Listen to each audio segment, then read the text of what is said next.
যাই, অন্য কোথাও যাই, অন্য কোনো ডাক্তার আমার বাচ্চার রোগ কি এটাই জানে না। বাংলাদেশে এমনও ডাক্তার আছে যারা সিস্টিক ফাইব্রোসিস কি এটাই জানে না। তা আমরা কোথায় যা চিকিৎসা করবো?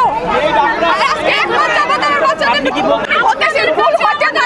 বিনোদন যে আপনারা এই হসপিটালটা বন্ধ করেন না, অনেকগুলো বাচ্চার সমস্যা হচ্ছে, কারণ কেউ অক্সিজেন পাচ্ছে না, কেউ চিকিৎসা পাচ্ছে না।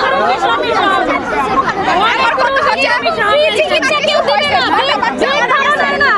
ডক্টর অনেক ভালো, নার্সের ব্যবহার অনেক ভালো, সবাই